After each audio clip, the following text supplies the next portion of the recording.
Hello, everyone.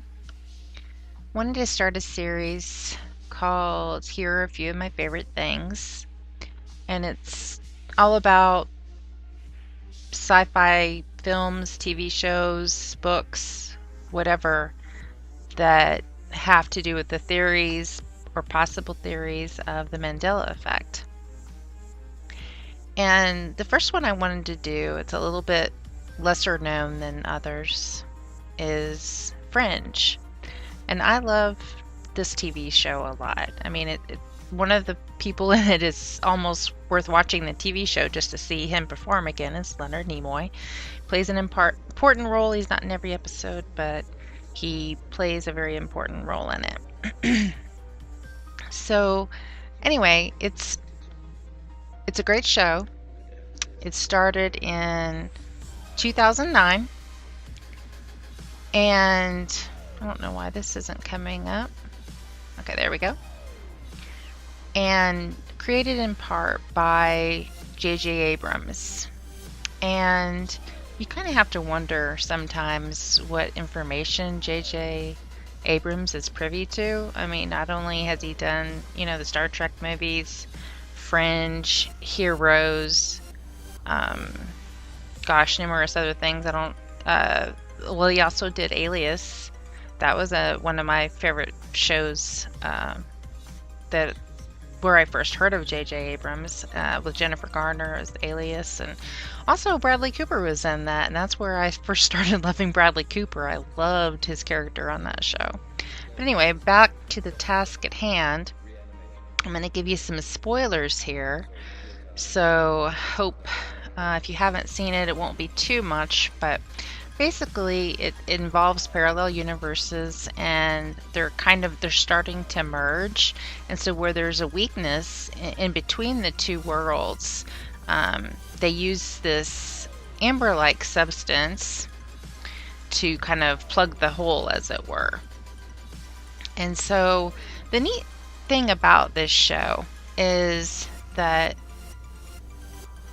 they have different views for each world. Like, for instance, there's two main important things that are different about the two worlds in Fringe, and they show the World Trade Center towers, the Twin Towers, and in the alternate universe, as well as this bronze statue. And what's funny is it's on a different island. So that's kind of funny, I thought. I just thought that was hilarious. Okay, let me stop this real quick. I wanted to give credit to this musician. I love dubstep.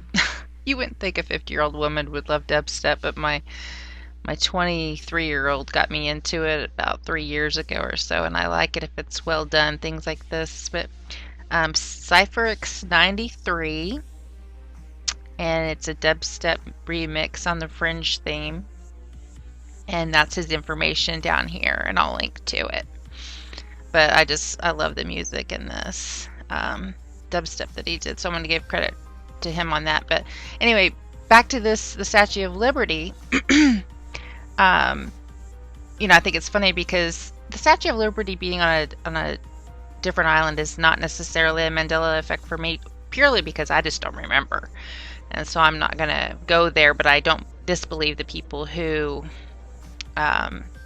believe that that it is on a different island. I mean, I don't have any frame of reference for it at all. So, okay. So, one of the cool things about Fringe is that they give you clues in their opening credits about which universe you're going to be in. And, I don't necessarily subscribe to, like, when first I realized I had the Mandela Effect, well, first of all, I've had it since the late 70s or 80s, so I don't know what that says. But I don't necessarily think I've been transferred to a different globe. I'm not even sure I believe in a globe. I'm not a flat earther either. I think of it more of just a reality, I guess.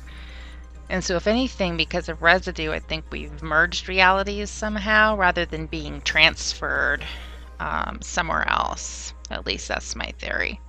But one of the neat things about Fringe is, let me turn this off and go to, well, also they have a cool thing about it too, is they have these observers that show up everywhere in like different scenes.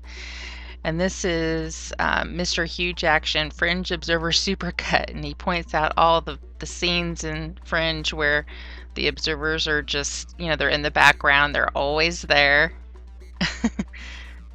And they're, following the Fringe people just everywhere.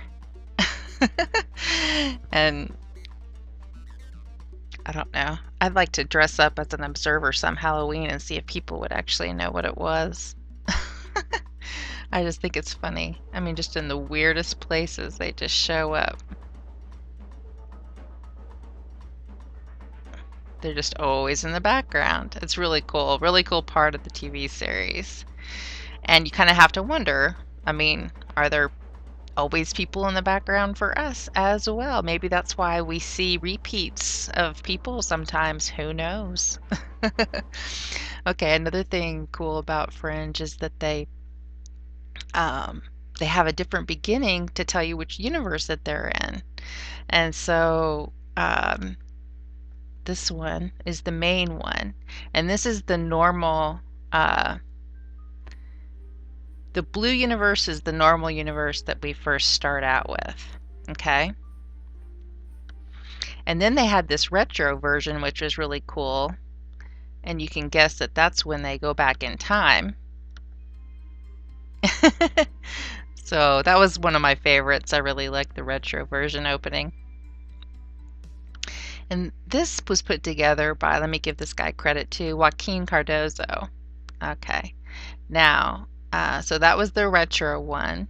And the red one is the alternate universe. So I always, it was always, I always watched the opening credits because it gave you the clue of what was going on. It was really neat. Okay. And then this one has red and blue together. So you know that the episode's going to be, some kind of mashup between the two. Oh, yay.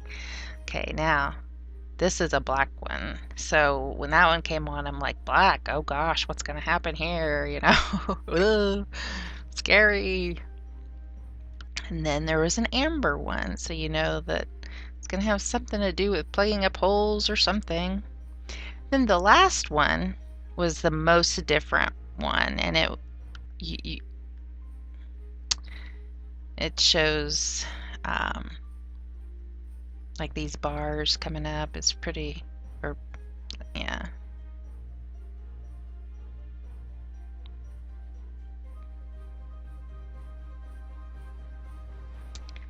Anyway, it's a great show. I just loved it. I don't know what your theories are on hologram theory, parallel realities, multiple realities. I honestly don't know what I'm leaning towards. Quantum immortality. I know I've had a couple near-death experiences that I wish I knew the one that I had in the 70s or 80s, when that exactly was, because then I could pinpoint my beliefs a little bit more. But if you have an idea, a theory, a strong theory, let me know in the comments. All right, and then I want to leave you with, I own this episode, so hopefully it's okay to play it. Couple of minutes of the opening of season 3. You are looking through a window into another world, an alternate universe just like ours. And in each of them, there is a version of us. I can't let Peter die again. I can't save him. Walter, Peter is dead. I'm talking about the other Peter, the one on the other side. I crossed into another universe and took a son that wasn't mine. God help me. Peter Bishop? Olivia Dunham. I'm with the FBI. Your father's Walter Bishop. He worked out of Harvard in an area called Fringe Science. You're telling me my father was Dr. Frankenstein? Ask yourself why they picked you. We gave you the ability to identify things from the other universe. Was it me who described it as a glimmer? I'm not from here, am I? Son, I am not your son. I can take you back where you belong. Peter is in danger. To help us cross over. Walter over here is the Secretary of Defense. The Fringe team answers to him. This is your team. Agents Francis and Dunham. These invaders from another universe can't be trusted. You gotta trust me. I'm you.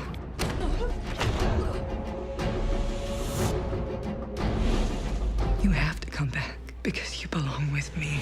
Heading back to the Opera House. Make the switch. Welcome back.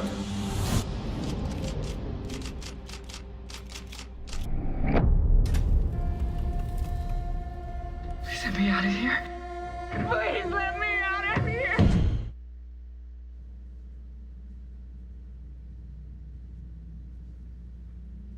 Agent Dunham, I'm trying to help you get your life back so that you can go home.